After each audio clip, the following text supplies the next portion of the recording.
email, regular mail. There's just a variety of ways. We have a court reporter in the back if you want to make a comment to her directly. All this becomes part of the official record.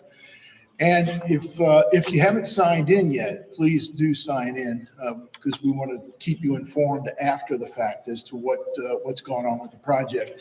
And we have these postage paid cards at the table.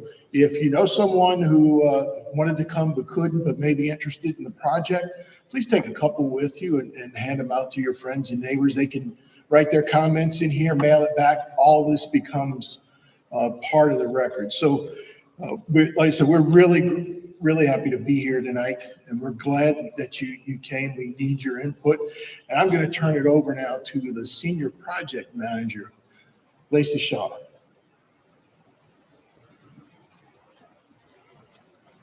All right, thank you, Renee.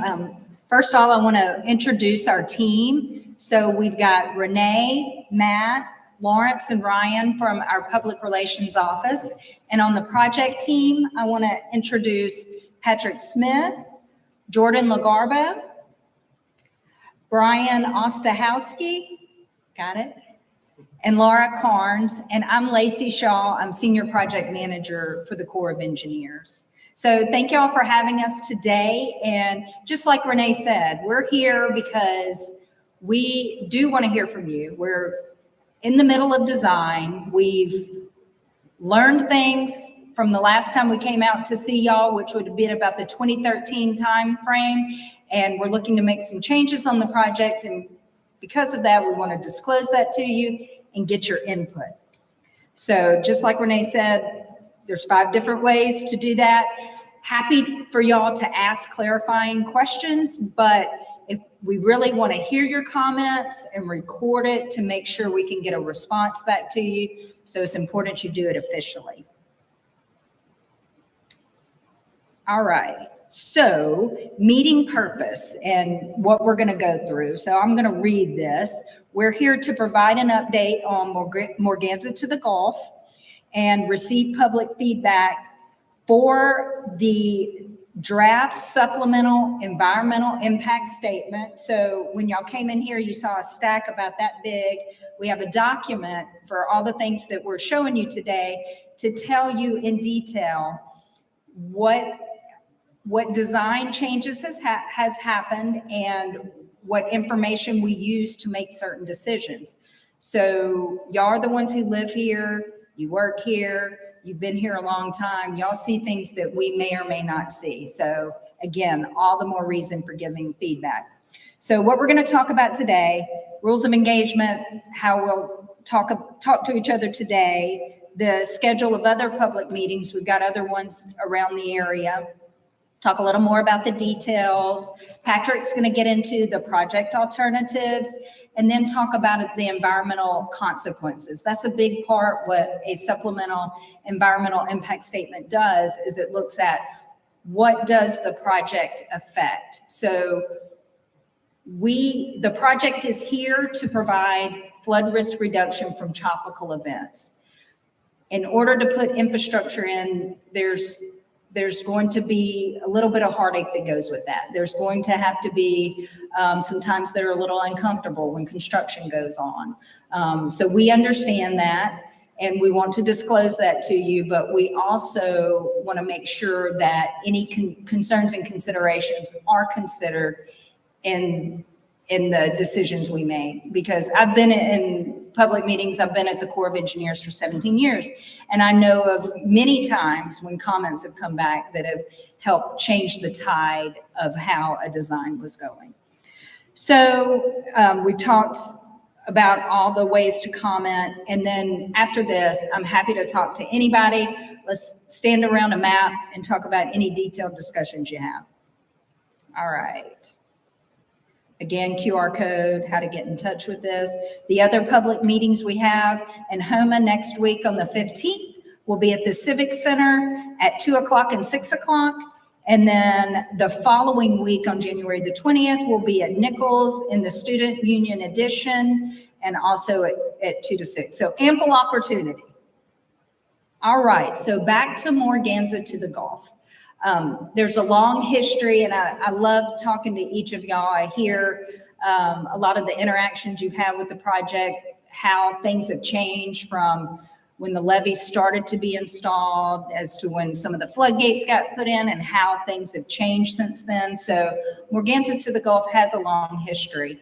It started its relationship with the federal government back in, well, probably 1989, but in 1992 was when they got their first authority to study the issue of the flooding or the storm surge flooding in Terrebonne and Lafourche parishes.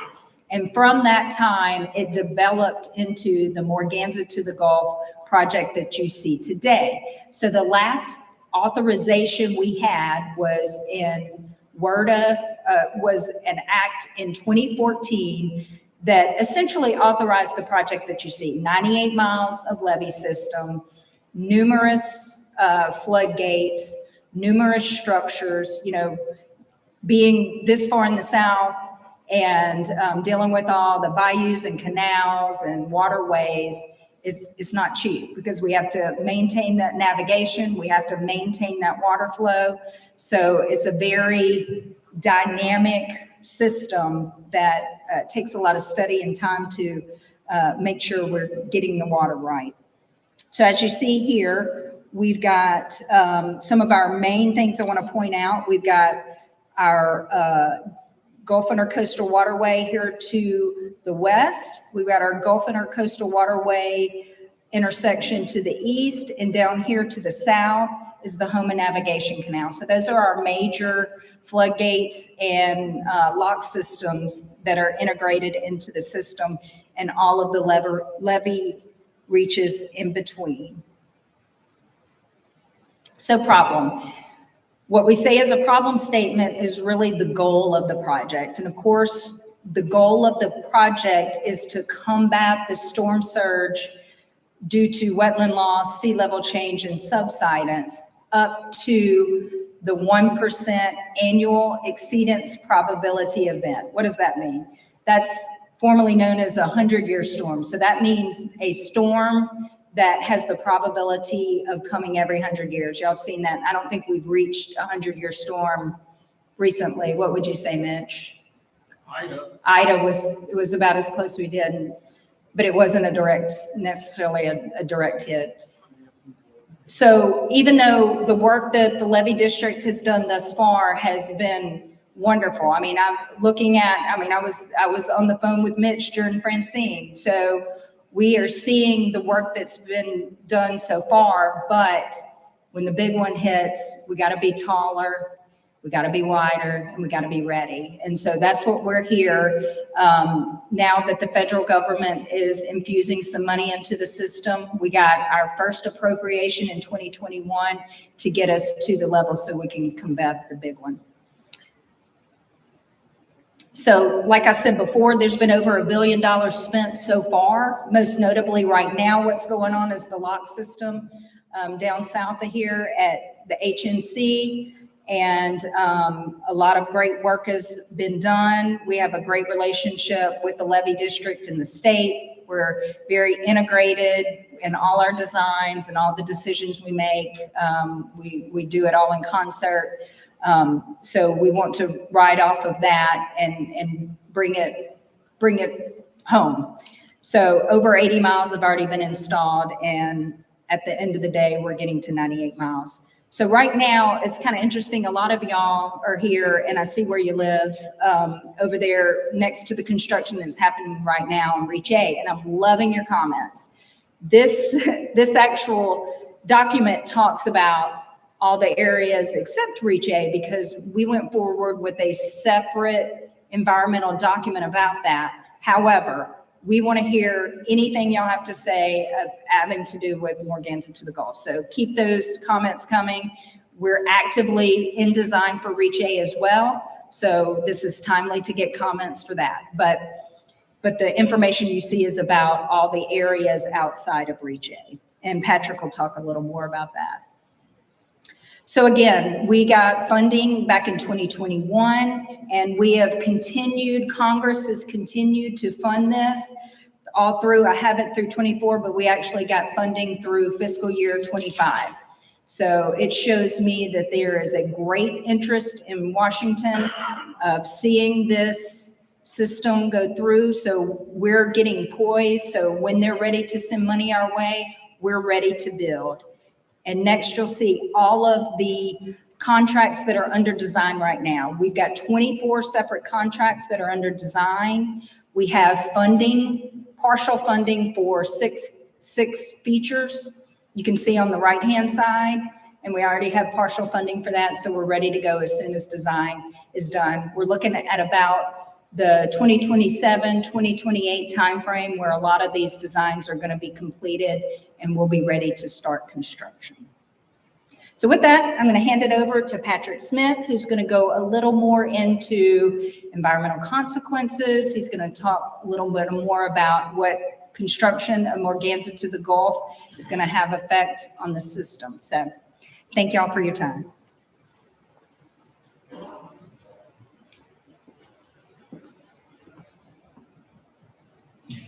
Thanks, Lacey. I'm Patrick Smith. I'm a supervisory biologist at the Corps in New Orleans, and I'm going to talk to you about some of the things that Lacey said. But first, I wanted to talk about the document itself. So, like, why are we here? We have a draft supplemental environmental impact statement. We had some copies available on the table. Those may have all been taken. If you want a copy of it, drop your address and we'll send one to you. But it's a big, complicated system, and the document is also big and complicated. And I wanted to start with the 12 different sections and 16 different appendices that are associated with it. All of these are available online at the project website, which is going to be in this presentation shortly, as well as on that poster with the big QR code over there. And so all the information that I'm showing to you today is in these documents and available to you. But if you have any questions about it or anything like that you'd like to discuss, I'll be here afterwards as well. And so we have two different alternatives that we discussed in our EIS. And the first one is the no action alternative. And it serves as a baseline from which we can measure any change in our proposed action, which I'll talk about in a second. And so essentially the no action is what if we didn't build what we're proposing to build in our document? And that would be that all of the stuff that the non-federal sponsors have built and our portion of Reach A would exist on the landscape. That these levees do provide a level of risk reduction, but do not provide a level of risk reduction for that 100-year storm. And that essentially is the purpose of the proposed action, would be bringing the system to where it would provide the level of risk reduction for a 100-year storm. And this particular document, as Lacey was alluding to, does not include Reach A, which is right in here, or Reach F, which is down here. Those are in separate documents, and we wanted to get those constructed quicker and move forward with them faster. And so that is why that they were a part of a different series of NEPA documents, National Environmental Policy Act. And so this EIS is associated with 86 miles of levees and structures, and that would include 24 environmental control structures, 15 navigable floodgates, 9 flood walls, and 8 roadway floodgates. And again, this would provide a 100-year level of risk reduction through the year 2085. And there was a nice poster that a lot of us talked about earlier, and we'll look at that in a minute about exactly what that means. But to build a levee, there's other parts of it too. There's borrow, access, and mitigation. And so I broke the proposed action into 3 different slides. We talked a little bit about the levee system. We also need to get material to be able to build that levee. And we have a borrow plan associated with this project where we have identified a need of approximately 55 million cubic yards of borrow material to construct a 2035 design and 28 million more cubic yards to reach the 2085 design elevations. We've identified 27 potential borrow sites at a total of more than 3,000 acres. and where that material will be excavated and then either trucked or barged to the levee section that we would then build the levee at. And those borrow sites are shown in orange on this map, and this map is in the EIS too, if it's too busy to fully understand here. And the access road are shown in green. In addition to trucking material from the borrow site to the levees, we would also, or could also use barges to tow it to the levee reach that would be used. And the way that we selected potential borrow sites was we used the best available data. That included aerial imagery, other remotely sensed data on things like hazardous, toxic, radioactive waste, pipelines, cultural resources, and things like that. But we would require field investigations prior to construction. So we're going to go out in the field to determine whether or not our assumptions were correct. And then if they aren't correct, we may adjust the borrow sites based upon field conditions. And so what that basically means is that, if an area that we identified as a part of the borrow plan has wetlands, then we wouldn't dig where the wetlands are. Or if we choose to dig where the wetlands are, we would reinitiate through NEPA and disclose those impacts and make sure we mitigated for them. The majority of the haul and access routes would be existing roads, except for one up in the Lockport to LaRose Reach that is close to the 40-yard pit canal.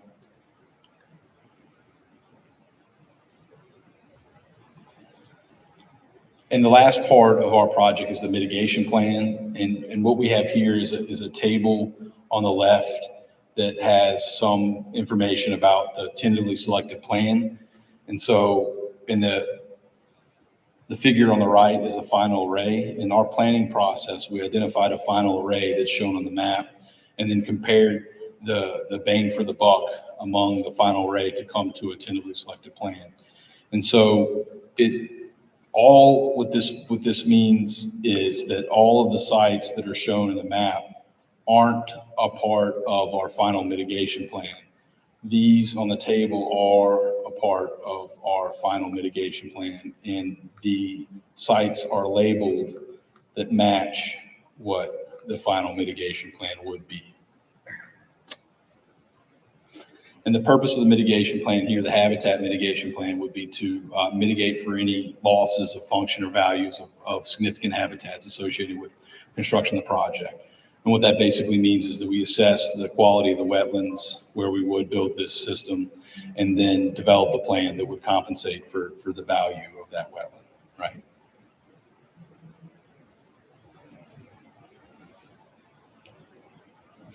And here is a slide that shows where the current elevations of the levees are, what the heights of the levees are here in blue, and then what the proposed action would build to the 2035 storm height. So this isn't necessarily a forecast of construction where we would be in 2035, but this is the level or the height of levee that we would need to build in order to be able to provide risk reduction for a 100-year storm in 2035. And in a similar fashion, the red is not a construction projection for where we would be in the year 2085, but is what we are projecting to be the necessary height in order to provide a 100-year risk reduction for a 100-year storm in 2085.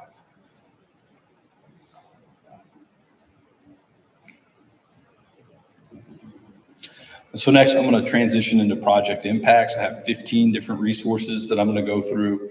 I'm going to talk a lot about the first one, which is storm surge and project increased water levels. And so essentially what this is we did some hydrologic models to try to understand how water works in the system and how the water would respond if we were to build our structure, and then looked at the differences in height for those two scenarios. And then I'm going to talk a little bit about habitat. Again, that's primarily wetlands for this one, and then the rest of them as well. And so to be able to understand what the water levels would be like in the area today, as well as if we were to build our project, we used this storm suite of models, which looked at,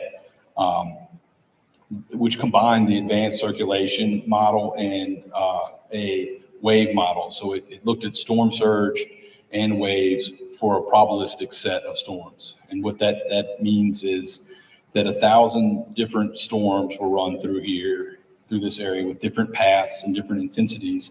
And then from that 1,000 storms, we generate what we think the 100-year storm is from it. So it takes into consideration how, a Category 2 with a certain track might flood an area more than a Category 5 would in a different track, right? And so each place, and you can kind of see that on the map on the right, each point has its own distribution of storms. So the 100-year storm here is going to be a different track and a different intensity than a 100-year storm over here, for instance. And in the document, we have a series of these future without project maps. And so if you look at this particular map, you notice that it looks different from what we're proposing to build. It has some gaps in the levee system, right? And it's showing the actual water levels that we would project from a 100-year storm without constructing anything. And we've done a similar analysis for 100-year, 20-year, and 2-year. And then the second map that we have back there on one of the posters that we also produced and assessed is a difference map. So we ran models to look at this if we weren't to construct what we're proposing. And then we ran the same models with our levee system in place and then did subtraction, right? And so you have a water level with the future with project, which is with our proposed action built, that might be 10 feet. And then the future without project, in that we wouldn't build anything, the water level might be 5 feet, and you would see a difference of 5 feet there in our map like this. And a way to interpret this is that if you see gray, then there is no meaningful change between models. And that basically means that we are not projecting that we would affect water surface elevations for a 100-year storm. If you see orange, it's a decrease in water levels. So construction of our project would decrease water levels in a 100-year storm. And then these series of cooler colors that kind of go from this light green to a darker blue are increases. And so the take home, one of the big picture take home results from this analysis is that on the interior of the system, it's predominantly a decrease in water levels or no change. And on the exterior, as you get closer to the levee, you see higher water levels when we build our project than we would if we wouldn't. And over in this area here near the La Rose to Golden Meadow levee, we see increases, some of our higher increases of up to maybe 4 feet. So our model is showing that our project would have 4 feet of more water. And I've got some slides that kind of break that down here in a little bit. And we are projecting that these increased water levels would stay on the landscape for a period of about 12 to 48 hours.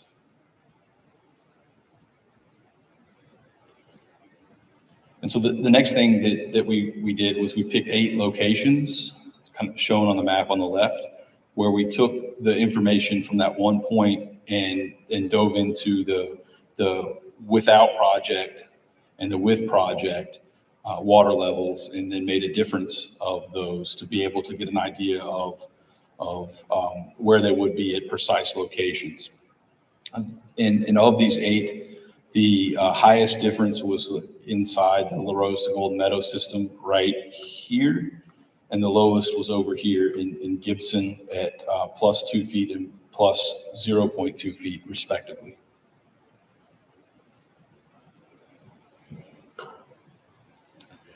And here we have all 8 locations in our document and available to you all. And I'm going to walk you through 3 different locations to kind of get an idea of the western side of the project, the center of the project, and then the eastern side of the project to see what we have.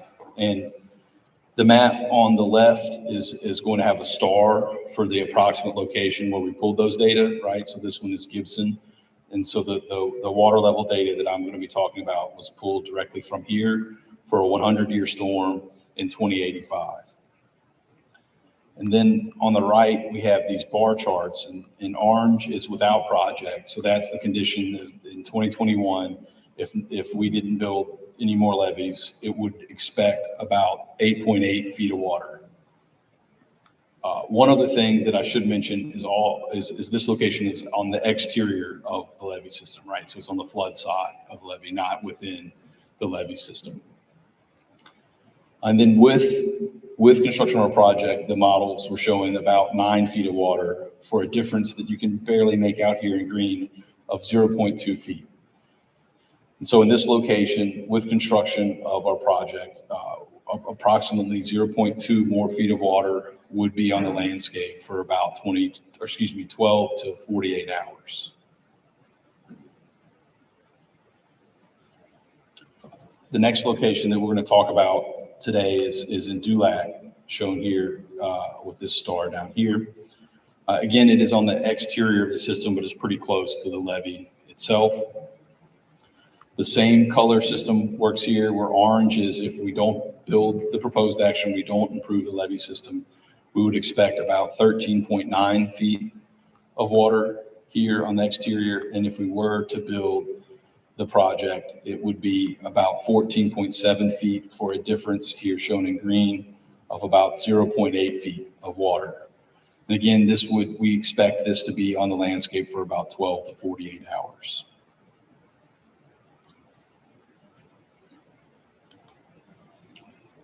And the last one that we're going to go over today of the three, the other 5 are included in the document that some of you have or is available online.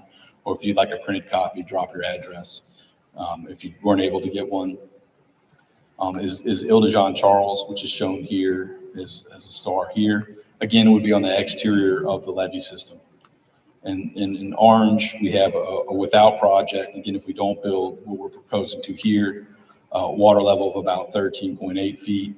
And if we were to build our project, it would be about 15.2 feet according to the modeling, for a change of about 1.3 feet. So this community for a 2085 100-year storm, could expect approximately 1.3 more feet of water if we were to construct our project on the exterior, right? Not on the interior. Another thing that we did is for the exterior of our system. So within some of the maps that I showed you earlier, right? So what I'm going to talk about here in a second is on the exterior of our levee system, and kind of within the constraints of this figure, we looked at structures. And so what we mean by structure is there a house or a gas station or a church or a library or whatever built on the exterior, and would we be changing the water level there? And we had 2 criteria. One was any change, which was 1 millimeter or 0.003 feet. And so there were 752 individual structures on the exterior where we would expect to see some increase in water level as a result of construction of our project. And at 6 inches or more increase, that the number of structures is 488. And you can see the breakdown of the different types of structures for 1 millimeter or 3 thousandths of a foot, or 6 inches or a half a foot down here.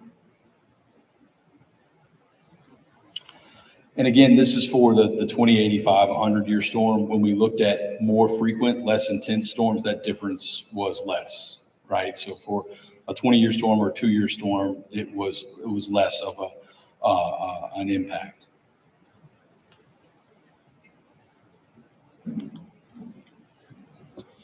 And so we have some modeling that shows some differences in water level, and we have some structures that would be in the area where we are expecting to see an increase in water level. And the U.S. Constitution, Fifth Amendment states that private property cannot be taken for public use without compensation. And so basically what that means is that we would mitigate for those losses to induce flooding on the exterior of the system. And we have not completed our analysis for mitigation on it, but we are including the data that we are using for our analysis, and we have shown you the data that are going to be a part of this analysis here in the document. And we have 7 proposed mitigation strategies that we could use if we were required to mitigate. And those can kind of be broken up into engineering solutions or non-engineering solutions. Non-engineering solutions would be, acquisition of a real estate easement or a fee interest, right? Analogous to a buyout or some other compensation.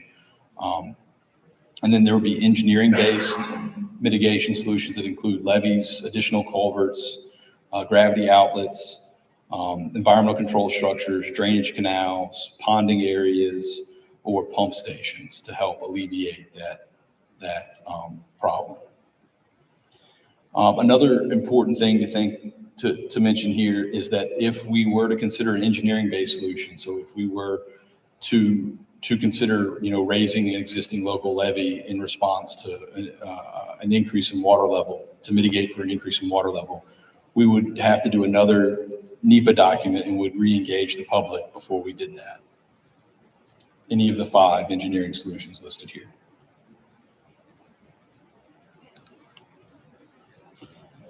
Okay, so moving on to the next impact type, we have significant habitat. And we broke this apart into 2 different types of habitats, direct and indirect habitats. Direct habitats are where there's existing wetland and we propose to put a levee on top of the wetland and then would remove that wetland off of the landscape. And our analysis found that about 4,574 acres of wetlands would be removed with implementation of this project. And that would be about 1,365 average annual units. Average annual habitat units, rather. And that gets at the quality of the habitat is what that number means. And then we also have indirect impacts. These are incomplete at this time, but we have,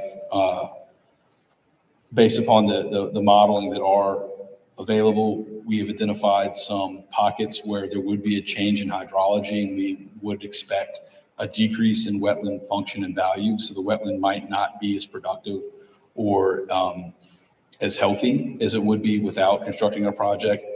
And that's about 1,059 acres. We have not completed our health analysis of that, and we don't have average annual habitat units for it yet, but we will prior to the final.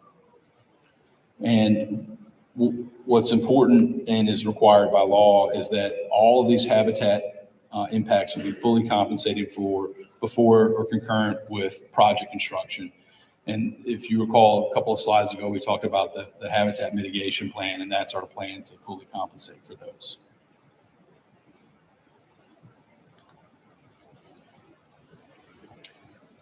Moving on to endangered species, we have determined that the project would not likely adversely affect endangered species, and we have completed coordination with the U.S. Fish and Wildlife Service, and they have concurred with our findings. We are in informal consultation with the National Marine Fisheries Service on impacts to endangered species, and this consultation would be finalized prior to any decision-making on our project. Next is essential fish habitat. The project would adversely impact estuarine marsh in this area, which is essential fish habitat, and that would be compensated through our habitat mitigation plan. The National Marine Fisheries Service is reviewing our project for impacts to essential fish habitat during the public review. And so we would complete consultation with them under the Magnuson-Stevens Act prior to finalization and decision-making. For wildlife, existing habitat would be converted to levee or uplands, and If it's a mobile species, so if it's like a mammal or a reptile or amphibian or a bird, then those would likely be able to disperse prior to construction. But if it's a sessile organism, if it can't move, then that would perish during construction. And the organisms that are able to move would likely stay in the area, and impacts to their population will be mitigated through our habitat mitigation plan.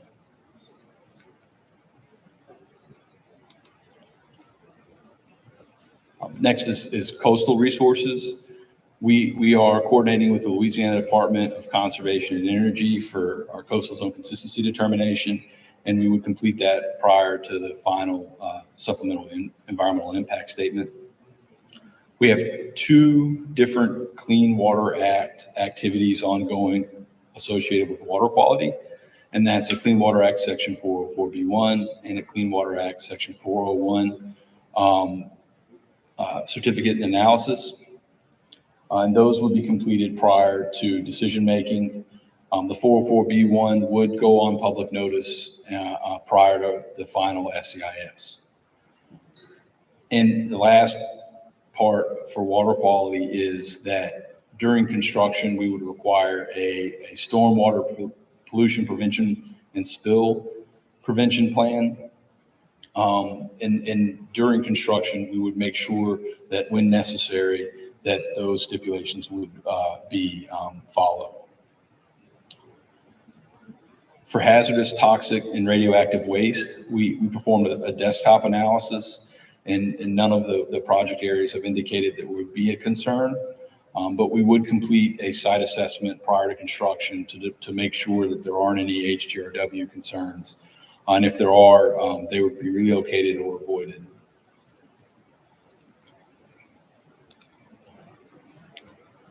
Recreation and public lands. Reaches J, K, and L would bisect the Pointe-au-Chien Wildlife Management Area and would place levee on top of what is now marsh or bottomland hardwoods within the WMA. We are coordinating with LDWF on the SEIS, and we are closely coordinating with them on the proposed structures along that stretch of levee that would bisect their WMA. For farmland, construction of the levee system would remove approximately 1,100 acres of prime farmland, and if we were to use the entire borrow plan, it would remove approximately 2,631 acres of prime farmland. But it also would provide some flood risk reduction for farmland on the interior as well. For traffic and navigation, there would be some temporary impacts associated with this during project construction. Navigation, so waterborne vessels would be navigating through waterways, and truck traffic would occur on residential areas throughout construction. And these would have temporary impacts. Any impacts to roadway infrastructure would be repaired after construction is complete.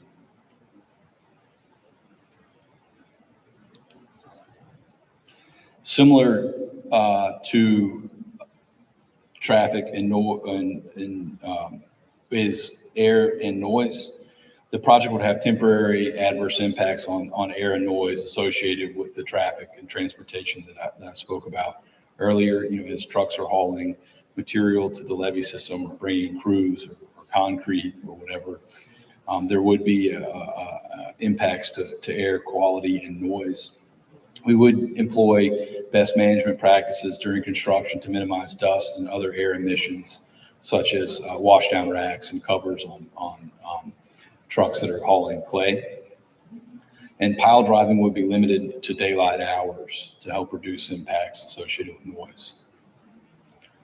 Socioeconomics, there would be similar temporary impacts to socioeconomic communities during construction through increased truck traffic, air, noise, emissions, things like that. But over the long term, we expect benefits to businesses, jobs, and community cohesion with these reduced risks of flooding. Cultural resources. We are working on a programmatic agreement with interested parties through the National Historic Preservation Act, and that is ongoing. There could be impacts to tribal lands and historic properties associated with implementing the project, but part of the programmatic agreement is working with different stakeholders associated with that, and then developing a plan to reduce and minimize those impacts and then potentially mitigate for them. This agreement would be executed prior to a record of decision is signed and construction is initiated, and we would follow whatever that agreement is during construction. And the last resource I want to talk about is tribal resources. There are 5 state designated tribal statistical areas located within the project watershed, and that includes Bayou Lafourche, Grand Caillou, Dulac, Ile-de-Jean Charles, Pointe-au-Chien, and the United Homa Nation. We've been coordinating with those tribes, and they have expressed concerns about construction truck traffic that would pass through some of these statistical areas. And we anticipate similar temporary impacts to some of their areas that we discussed earlier for traffic and air and noise. One community that I do want to highlight here is the Ile-de-Jean Charles community. We talked about it a little bit before, but we would expect an increase in water levels during a 100-year storm event within that community. And that if we determined that mitigation would be required, we would mitigate for those impacts there, as stated earlier.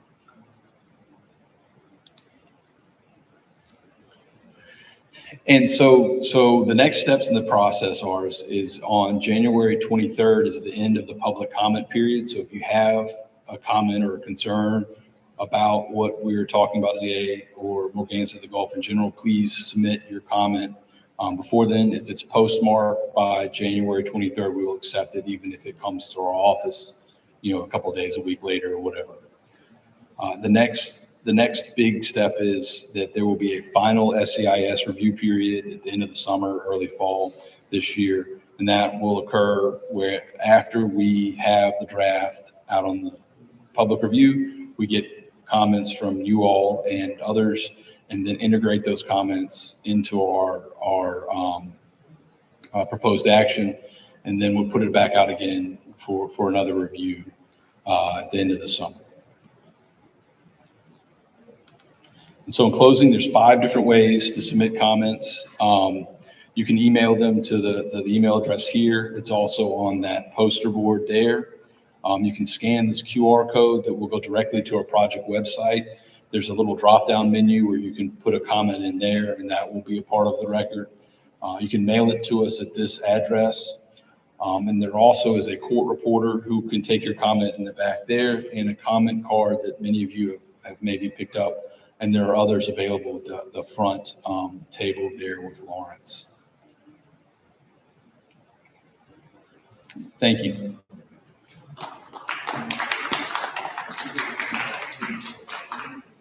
All right, thanks, Lacey. Thanks, Patrick, for that information. And I'll reiterate again, if you scan that QR code, you'll be able to see a copy or get a copy of this presentation. A copy of all the documents are out there. We did video this, so if you want to go back and look at it again, it'll be on our YouTube channel. Please like and subscribe. So with that, one other thing I want to just help with a little perspective. There are some very large numbers thrown around, millions of cubic yards of dirt, and that's kind of hard sometimes for folks to visualize. So to help you understand maybe a little better, the Superdome, the volume of the interior of the Superdome is 4.5 million cubic yards. So if you take that 4.5 and divide it into some of the numbers that they've talked about, you'll get an idea of just how much material is needed to build the levees to these different standards, heights as we go along through it. So again, thanks for coming out tonight. We will move to the open house. We have a hard stop time of 8 o'clock. That's when the gym closes as well. So thanks again so much for coming out. We want to hear from you. Court reporter in the back, like was pointed out. We have comment cards, everything. Thanks again for coming out, and be safe going home. Thank you.